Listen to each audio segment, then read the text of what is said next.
Hello नमस्ते सबैजनालाई। आज फेरि म आफ्नो बिग्रेको अदुवा जस्तो अनुहार देखाउँदै क्यामेराको नजिक आइरहेको छु। अनि मुख बङ्गाउँदै गाला साला पड्काउँदै हैन। अनि त्यसपछि आफ्नो एउटा फेभरेट मोइस्चराइजर लिएर चाहिँ मुखमा पोत्न गइरहेको छु। काम नपाएपछि के गरौँ भयो। अनि त्यसपछि चाहिँ मैले के भन्छ नि, काम चलाउवाला टाइपको हुन्छ नि, काम चलाउ सरकार जस्तो नेपालको छ नि, हो त्यस्तै टाइपको चाहिँ बाहिर निस्किँदा फेरि गर्न सक्ने मेकअप लिएर आएको छु। यसमा चाहिँ मैले फर्स्टमा त्यही मेरो सबैभन्दा फेभरेट मेरो मोइस्चराइजर सेटाफिलको मोइस्चराइजर लाउँदैछु, किनभने मेरो स्किन एकदमै ड्राई छ। त्यसैले यो मोइस्चराइजर लगाएर चाहिँ मजासँग ब्लेन्ड गर्छु मुखमा, मजाले मसाज गर्दै। यो खासै राम्रो अनुहार त छैन, अब त्यही पनि गर्नु पर्यो नि त अलिअलि होइन। राम्रो भएपछि त के गर्नु पर्थ्यो र त, केही गर्नु पर्थेन नि त। अनि यत्तिकै चाहिँ मैले टक्क अझ मक्ख पर्दै मस्की लगाइरहेको छु। अनि यो चाहिँ मैले लगाइरहेको अहिले चाहिँ लेक्मीको सनस्क्रिम हो। यो चाहिँ लेक्मीको हो कि टिन्टेड सनस्क्रिम हो यो चाहिँ। अनि यो चाहिँ जस ड्राई स्किनको लागि चाहिँ राम्रै रहेछ। लगाइसकेपछि चाहिँ चिलो हुन्छ कि त्यो हल्का त्यो मेकअप फाउन्डेसन पनि लाउनु पर्दैन। अनि हल्का साइनिङ पनि दिन्छ। अनि त्यसपछि हल्का गोरो पनि देखाइदिन्छ। अनि त्यसपछि चिलो टाइपको पनि हुन्छ। अनि मलाई चाहिँ राम्रो लागिरहेको छ। मैले लगाइरहेको छु। टिन्टेडमा हो यो सनस्क्रिम चाहिँ। यो चाहिँ मजासँग लाउनु पर्ने हुन्छ र मजाले ब्लेन्ड गर्नुपर्ने हुन्छ। अनि ब्लेन्डरमा चाहिँ मलाई हात युज गर्न लास्टै, मतलब त्यो ब्लेन्डर युज गर्न लास्टै झ्याउ लाग्ने क्या। अनि त्यसपछि चाहिँ म हातले नै ड्याम पारेर सबै फेसभरि ब्लेन्ड गर्छु क्या यसलाई मजासँग। यो सनस्क्रिम हेर्नु न कस्तो देखिन्छ। मलाई चाहिँ राम्रै लाग्छ जस्तो लगाइरहेको छु। सुरुमा चाहिँ हल्का जस्तो आँखाको तल हल्का नजिक लाउँदाखेरि चाहिँ हल्का आँखामा पिरो गएको जस्तो हुन्छ नि। फर्स्टमा कुनै लाउँदा त्यस्तै हुन्थ्यो। पछि चाहिँ लाउँदै गएपछि बानी पर्दो रहेछ। र यसमा चाहिँ मैले क्यामेरामा डाइरेक्ट हेरेर अनि त्यो लगाउँदाखेरि चाहिँ नदेखिँदो रहेछ कि हल्का फुल्का कता के हुँदो रहेछ। अनि त्यसपछि राम्रोसँग ब्लेन्ड नभएको जस्तो नि भएको छ कता। जस आइयो मलाई चाहिँ ठिकै लागेको छ होइन। अब तपाईँहरूलाई कस्तो लाग्छ त्यो त अब तपाईँहरूले हेरेपछि थाहा भइहाल्छ नि। यो लगाइसकेपछि चाहिँ मैले चाहिँ आँखामा लगाएको थिएन कि, आँखाको माथि चाहिँ मैले लगाएको थिएन किन आँखा पिरो भयो जस्तो फिल हुन्छ कि मलाई आँखा माथि लाउँदाखेरि चाहिँ। सो त्यही भएर चाहिँ मैले आँखामा लगाएको छैन है भन्दै थिएँ कि त्यहाँनिर चाहिँ। अनि आफै हेर्दै मक्ख पर्दै हेर त्यहाँ पुरै हो त्यस्तै हो कि म त फेरि। अनि यो चाहिँ पेस्टलको ब्लस हो होइन। अनि एकदम राम्रो लाग्छ मलाई पनि। मैले सायद यो 2टा डब्बा सकिसकेँ यसको नि। राम्रो छ यो पनि। यसको कलरहरू डिफ्रेन्स पाउनुहुन्छ। मलाई चाहिँ यो वाला कलर खै कति नम्बर त्यो पनि थाहा छैन कि। म त सबै काम चलाउवाला हो कि, थाहै पाउँदैन। एकचोटि एउटा युज गरेँ पनि अर्को फेरि कुन युज गर्छु थाहै हुँदैन कि। यस्तो काम चलाउने यिनी मात्रै हो। हेर्नु न कस्तो देखिरहेको छ, पुरै टक्क जोकर जस्तो टाइपमा नाकमा अनि गालामा लगाएर चाहिँ जोकरवाला देखिरहेको छ। अहिले ब्ल्यान्ड भएपछि राम्रै देखिन्छ। फेरि यस्तो जोकर होइन नि, फेरि यो जोकर देख्यो भनेर फेरि खिची नगर्नु। अनि त्यसपछि मलाई ब्लेन्डर चाहिँदैन, म हातले नै ब्लेन्ड गर्छु भनेर चाहिँ त्यो हातको औँलाहरू यस्तो गरेर देखाइरहेको थिएँ कि मैले। अनि मेरो मजासँग ब्लेन्ड गर्नुपर्ने हुन्छ यसलाई। तर ऐना युज नगर्दा फेरि नि साँच्चै जति जे भनौँ ऐना युज नगर्दाखेरि चाहिँ कस्तो अनकम्फर्टेबल टाइपको कस्तो हुन्छ नि, त्यो राम्रोसँग नभएको जस्तो के भएको जस्तो फिल हुँदो रहेछ कि। लास्टमा ऐनै हेरेर लाउनु पर्ने भयो मलाई त। अनि त्यही भएर म त ऐना बोकेर ऐना हेरेर मजासँग लगाइदिएँ कि।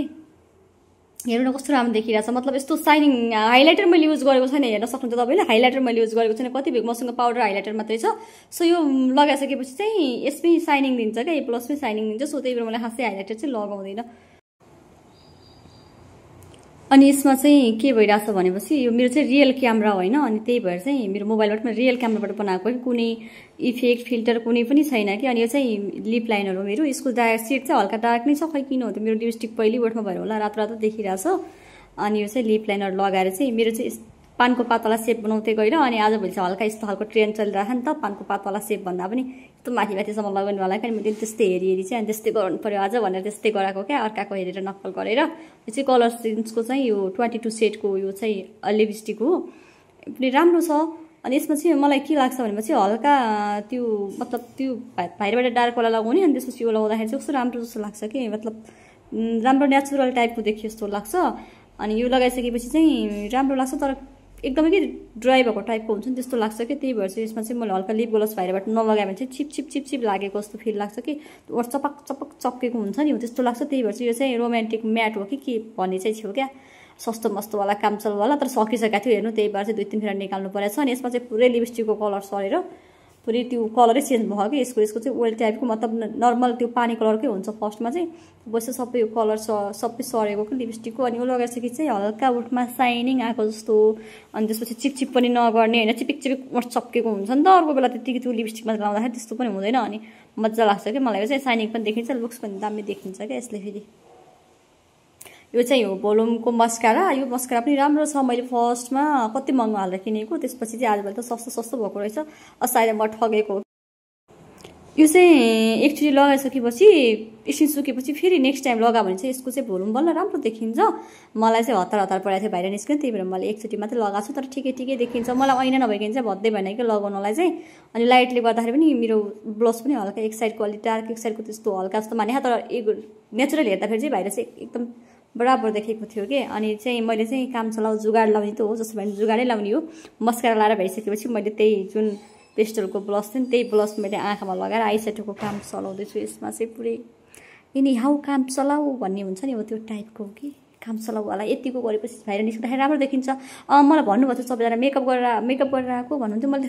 होइन मेकअप गरेको होइन स्किन केयर गरेर मात्रै आएको यो त हल्का त्यो सनस्क्रिन लगाएको अनि ब्लसर मात्रै लगाएको लिपस्टिक लगाएको त्यस्तो खासै केही पनि लगाएको छैन भनेर भने तर कस्तो फाउन्डेसन लगाएरै मतलब मजासँग मेकअप गरेको जस्तो देखाएको थियो कि बाहिर चाहिँ मलाई हिजो सोध्दै हुनुहुन्थ्यो कि मैले हिजो गरेको मेकअप पनि त सो त्यही भएर मलाई यसलाई पनि चाहिँदैन ब्रस ब्लेन्डर केही चाहिँदैन मेरो हात जिन्दाबाद पाँच भगवान ने मतलब हाथ दियाए पाँच उंगलियां दियाए उंगलियां क्या बोलते समथिङ तो और क्या चाहिए हम इसी को इस्तेमाल करेंगे भनेर चाहिँ मैले आफ्नै हातले ड्याङ ड्याङ ड्याङ पारेर सब प्लान गरेर ट्याकटुक पारेर सब रेडी भइसक्यो अब चाहिँ लास्टमा चाहिँ मैले इयरिङ लगाउन लाथेँ इयरिङ सेयरिङ के हो त्यो बिना कामैको रिस पनि त्यस्तो ज्यादा पनि नजाने क्या सायद उल्टो देखेर होला त्यहाँनिर चाहिँ क्यामेरामा अनि मैले चाहिँ यो पनि मैले 100 रुपियाँमा मेलादेखि किनेको साथीहरू एकदमै सस्तो पाएर मस्तो पाएर किनेको मेलामा त्यो पनि सो अहिले बजारमा चाहिँ समथिङ 140-50 समथिङ भन्छन् होला आई थिङ्क त्यस्तै भन्छन् होला अनि मलाई चाहिँ आइब्रो पाउडर लगाउन नि झ्याउ लगाइरहेको थियो क्या अनि त्यतिकै ब्रसले मात्रै आइब्रो सुई कोरिदिएको किनभने हल्का क्रिमहरू लाउँदाखेरि क्रिमहरू अड्केको हुन्छ नि त त्यहाँ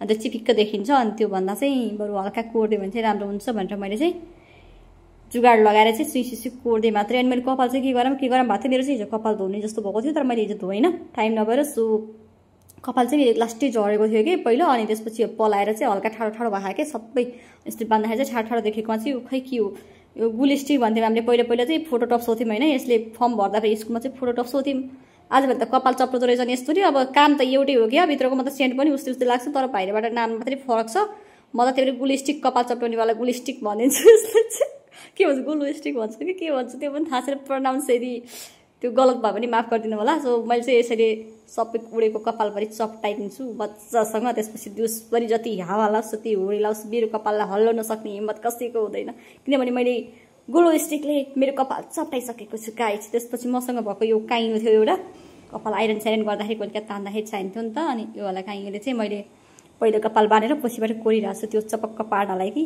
त्यो मान्छेले पहिलो सुरु कपाल बाँधेर कसैले काइनोले कोर्छ म कोर्छु भनेर के अझ यसै मैले काम चलाउनलाई गरेको के सबै तपाईँलाई थाहा छ नि मैले पहिलेदेखि भनेको यस्तै गर्छु म अनि पछि रबर निकाल्यो अनि सही कोरेर बाँधिदियो बस हो गया काम खत्तम यति गरेपछि अनि त्यसपछि हो नि मेरा बा केही गर्न अनलाइन चाहिँ यसलाई भन्दैन क्या कसैले पनि बाहिर जाने बेला मेकअप गरेर आएको भन्दा होइन कहाँ मेकअप गर्नु सनस्क्रिन लगाएर स्किन केयर मात्रै गरेको कि भन्न पाइन्छ क्या त्यसपछि अनि त्यसपछि चाहिँ मेरो बाँध्दाखेरि चाहिँ हातको नङ पनि भाँच्छ कि मेरो नङ चाहिँ लास्टै पानी नङ छ कि त्यही पनि ठिकै छ यस्तै बाजे नङ काटेर फालिदिनु त हो भनेर म फेरि पुरै चिल पारामा नाच्न थालेँ कि अब टुक्कुन गर्दै म चाहिँ यस्तै गर्छु कि जहिल्यै अब चाहिँ मलाई जानुपर्ने हुन्छ बाहिर त्यही भएर चाहिँ अब म जान लाग्छु by by have a good